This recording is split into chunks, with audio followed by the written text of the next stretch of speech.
Hey guys, we're going to take a peek at Newton's universal law of gravitation, and this little video is a good intro.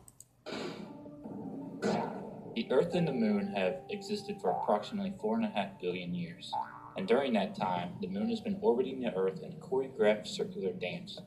What is not so evident is that the Earth and the Moon are in a violent game of tug-of-war, each aggressively pulling on each other. The Moon's pull is evident in the rise and fall of tides in Earth's oceans. But what dictates this relationship? Sir Isaac Newton mathematically modeled this relationship and is referred to as Newton's universal law of gravitation. Newton's universal law of gravitation states that the force of gravity between two objects is equal to the universal gravitational constant times the mass of each object, all divided by the square of the distance between the two objects. G represents the universal gravitational constant. M1 and M2 are the masses of the two objects. R is the straight line distance between the centers of the two objects. A gravitational force is proportional to the product of their masses. So as the product increases, so does the gravitational force. Likewise, as the product decreases, so does the gravitational force. The force is inversely proportional to the square of the distance.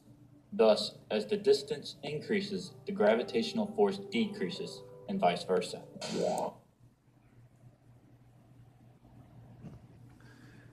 So what we're going to be doing, guys, is taking a look at a few different topics when it comes to gravitation.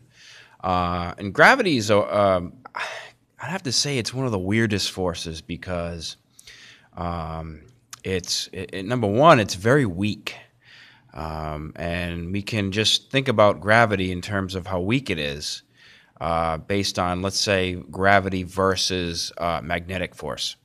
So I really enjoyed a lecture that I had with a college professor at URI that kind of put it to us in this way. So this is how weak gravity is. So let's say we had a string here, okay, that held on to a mass. We'll say this is iron. Okay, the string. Let's say, number one, that we know that gravity is an attractive force between two objects. So we've got iron, and then we've got, okay, another piece of iron here. Okay, if gravity is an attractive force between two objects, then there is like that tug-of-war between the two objects. Now, if this is on a massless string, then if gravity were strong, this object would actually start to move towards this object. But we know that doesn't happen. In fact, we could actually take a very large object, like, let's say, a 1-ton, even a boulder of sort, a 1-ton boulder, and its gravity would not even make this thing move towards it. So you can get a huge mass here. You could even change it into like a mountain, and it still wouldn't move this, have enough force to move this over this way. So gravity is extremely, extremely weak. So weak that if I took just a little tiny magnet, like the ones you'd find in the shower, or that hold the shower curtain on the bathtub, took a little tiny magnet right here, that the magnetic force would actually make this piece of iron swing towards it. And that's just a tiny little magnet. So we can see that the magnetic force is much, much stronger than gravity. Okay, so, and when we get into nuclear forces, you're going to realize that nuclear forces are even stronger than magnets. So gravity is a very weak force. That's the takeaway we want to get. So gravity is weak. Okay, it's the weakest force we have. In this case, it takes masses that are humongous in order for us to feel the effects of gravity. So if you're looking at the notes, okay, I'm going to basically just read off some of the notes that we have here. But Newton came up with the law of gravitation, of universal gravitation, and he connected the idea that objects, like apples and other things, a set of keys or something like that, they fall towards the center of the Earth. And then he also noticed that the moon orbits around the Earth and that it indeed is actually falling towards the center of the Earth. The moon just stays in its circular motion since it has a velocity perpendicular to that centripetal acceleration. So if we drew a picture of masses, we would say that if this is mass 1,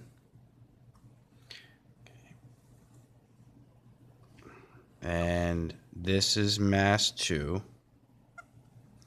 okay, and here's the radius, the distance between the centers of the masses, we would say that this has less pull or less gravitational pull than, let's say,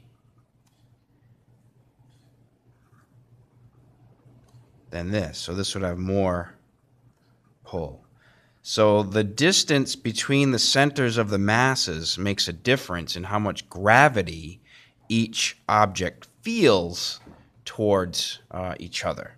So the longer the distance, the less gravity. The closer the distance, the more gravity. And in 1798, a dude named Henry Cavendar measured this weak gravitational constant, and he came up with a number. Okay, we'll actually have to write this number down. Gravitational constant between two masses is 6.67 times 10 to the negative 11th.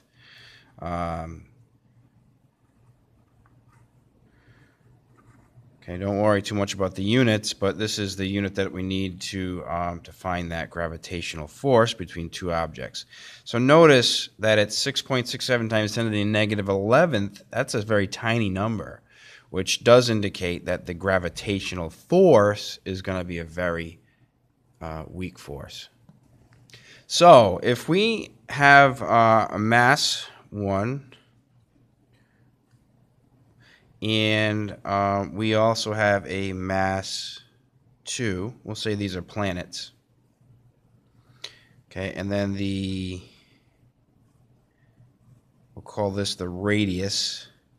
Okay, that's from the centers of each of the masses. We'll call this F1 and this F2. We know that F1 is equivalent to F2, which is equivalent to, here's the formula now. So we've got the gravitational constant, that number up here, times the mass of the first object, mass of the second object, all over the radius. This is now the distance between the centers of the object squared. So this formula here gives you, in newtons, what the gravitational force is between two objects, given the radius between the centers of masses between the two. And that if we have a mass here and a smaller mass here, okay, we'll call this mass 1, mass 2. We'll call this force of 1 on 2 equals the force, negative force of 2 on 1. So this feels a force on itself from 1. This feels a force on itself from 2. Okay, that's how that works. So there are several problems that you should probably try, either in the notes or in the problem set. So, let's just kind of take a peek at two objects that we can kind of relate to. So let's just say I've got object number 1, object number 2, and we'll say they're 1 kilogram apiece. Okay, and let's say that they're the distance between the two, the r, is 1 meter. Now, just to give you an idea how tiny this gravitational force is going to be, let's figure out what the gravitational force is between these tiny objects. Okay, and you can see that, by the way, gravity doesn't go away. So no matter how far you get, you do reach a limit of no gravity, but we don't actually have no gravity. So there's always going to be some number here. So let's take a look at it. Force of gravity is equal to the gravitational constant m1 m2 over r squared. Okay, so if I plug that in here, G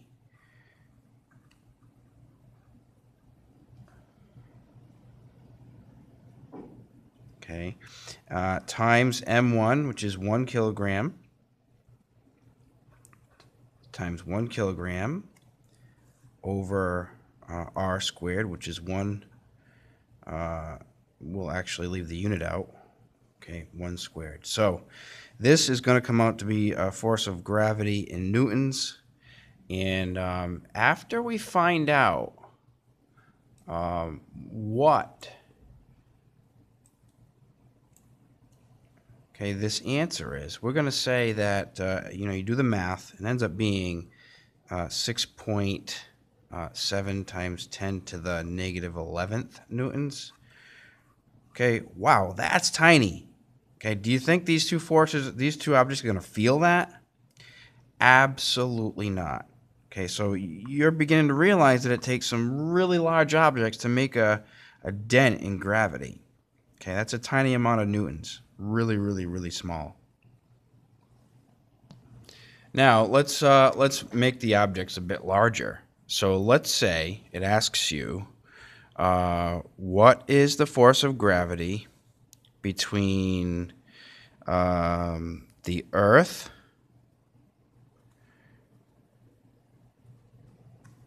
and the Moon? Okay, so now we're going to look at some numbers. We're going to come up with some larger numbers here. All right, so I know that the mass of the Earth, and this will just be a number that I'll give you, is 6 times 10 to the 24th kilograms. Mass of the Moon is 7.3 times 10 to the 22nd kilograms. Okay, and then the distance, the radius between the centers of these objects, is 3.8 times 10 to the 8th meters. So let's just kind of draw a picture here. So here's the Earth, here's the Moon. We've got our R of 3.8 times 10 to the 8th meters. I've got my, this is Earth, this is Moon. What I'm going to do is I'm going to just plug and chug now, because I know how to find the force of gravity between the two objects. G m1 m2 over r squared. So 6.67 times 10 to the negative 11th m1, we'll call it the Earth, times m2 over the radius squared. Okay, now after a little bit of calculator work, okay, if you want, you can pause it to see if you can figure out the answer. But after a little calculator work, you're going to find that the gravitational force is 2 times 10 to the 20th newtons. And now we're talking. Now we got some measurable force here between those two objects.